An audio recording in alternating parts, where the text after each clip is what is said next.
I heard you're getting into tarot. So here's 5 things I wish I did when I first started reading tarot as a professional tarot practitioner who's now done over 1,000 readings. Number one, start a journal from day one. And here's exactly how I would structure it because I wish I could go back in time and tell my younger self to write down all the readings that I did, especially for the ones that I did with my clients, because it's going to help you develop that intuitive skill of recognizing patterns, which is really going to help you in developing your reading and developing yourself. So you're going to get either a paper journal or start like a Notion document. And in your journal, you're going to write down the date and the time to really see maybe at certain times you might feel more intuitive than others. You might be more open than others. You're going to write down your location. So if you're reading at home, outside, with people around, without people around, this is going to help you see like how your energy is affected by other people. You're going to write down which deck you used, what spread you used, the question that you asked, the cards that you pulled, and what each position of the card that you pulled was answering for that question. And you're going to write down your interpretation before looking anything up. Make sure you do this. Don't get so trapped in having to read like whatever the pamphlet is saying. Write your takeaways, and optional, if you're going to come back to that reading, let's say at the end of the day, if it was like a daily spread or the end of the week, or after you make a decision, it's a really great practice to go back and reflect on how accurate was this reading? What did you learn from it? What did you take away from it? How did you apply it? And doing that reflection is going to make sure that you develop such incredible intuitive skills. Number two, get really good at asking high quality questions. I think 95% of how a reading is going to turn out is determined by the quality of question that you ask, not at all about the cards that gets pulled, because the question is going to determine the direction of the entire reading. And if you're focusing on low quality questions, which is the majority of what you're going to see online, what you see in commercial tarot of what do they really think about me? When is this going to happen? Or what should I do? All of these questions keep the power outside of you, which is what keeps you in a place where you're outsourcing your authority, your power, your life to systems like tarot and the cards, where the power actually lies in you.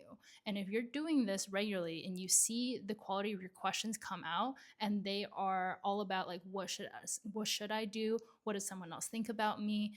This is really showing you where you might still have some victim mentality or a fear of your own power, your own ability to affect change in your reality. So when you start to actually use tarot, this is one of the best skills that you can learn. It's called metacognition. Metacognition is your ability to think about your own thinking. So when you reflect on how are you actually asking questions, where is this being positioned, you get to see what is the question beneath the question. What is it that you actually want to know?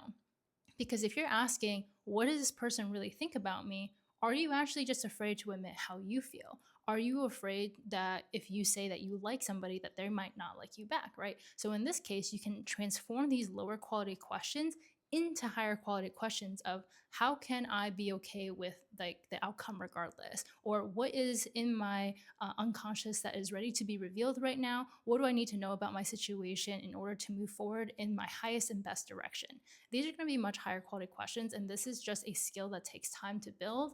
Don't be afraid to start with a quote lower quality question, because there's no such thing as like a good or bad question. It's just when you start to recognize that pattern, you're going to start developing that skill of being able to see what is it that you actually want to know, what really matters to you, and what is actually something that you can take action on or change your belief in. Number three, develop a relationship with your spirit guides, your ancestors, or your team of light outside of tarot. So when I first started using tarot, I really was using it as kind of like a fun way to break out of my own thinking and get out of the rigidity of maybe the way that I was really analyzing problems in my life, because I came at it from a very analytical lens, from a more structured lens, and tarot helped me get out of that. The thing that I didn't understand at the time was that tarot is really a gateway to your team of light. It's like an extension of your soul, and it's a really great channel to get that information from these sources that are guiding you, that it's not all on you to figure out.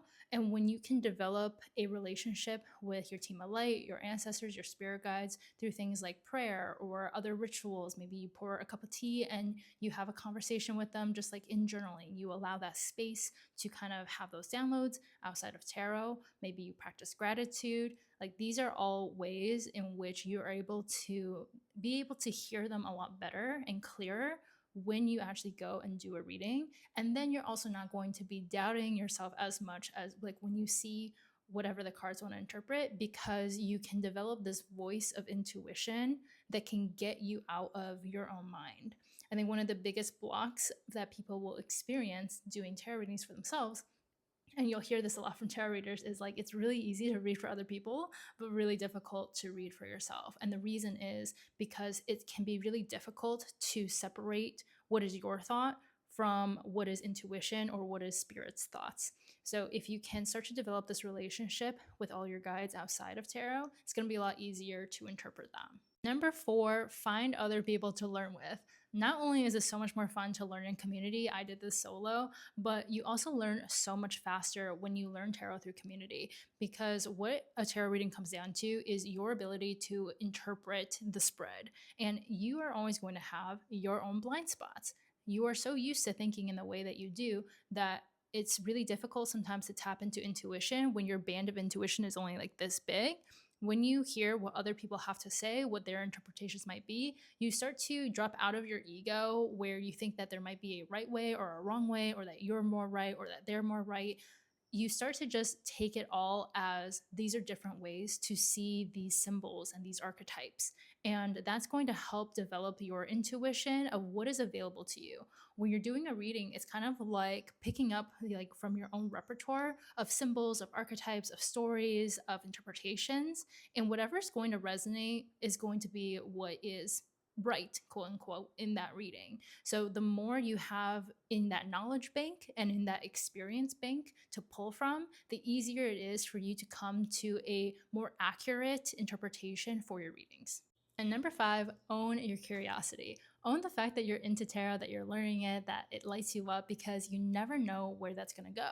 If you follow your curiosity, it's going to open up so many opportunities for yourself. And I know this for me. When I first started reading tarot, I never thought I would do it professionally. I never even thought I'd be into it. I was kind of embarrassed to tell people I was into it, but it has led me to incredible opportunities, to helping over 1,000 people through it, to doing cool events, to leading workshops, to just having the coolest conversations with people and connecting with people in ways that I never thought I would be able to. Because at the end of the day, tarot is a mirror for the human experience. It is an incredible tool for personal development, and it's a great way to develop your lens on life, on yourself, and it gives you this really whimsical, new, fun way to relate to yourself, to others, and the world around you.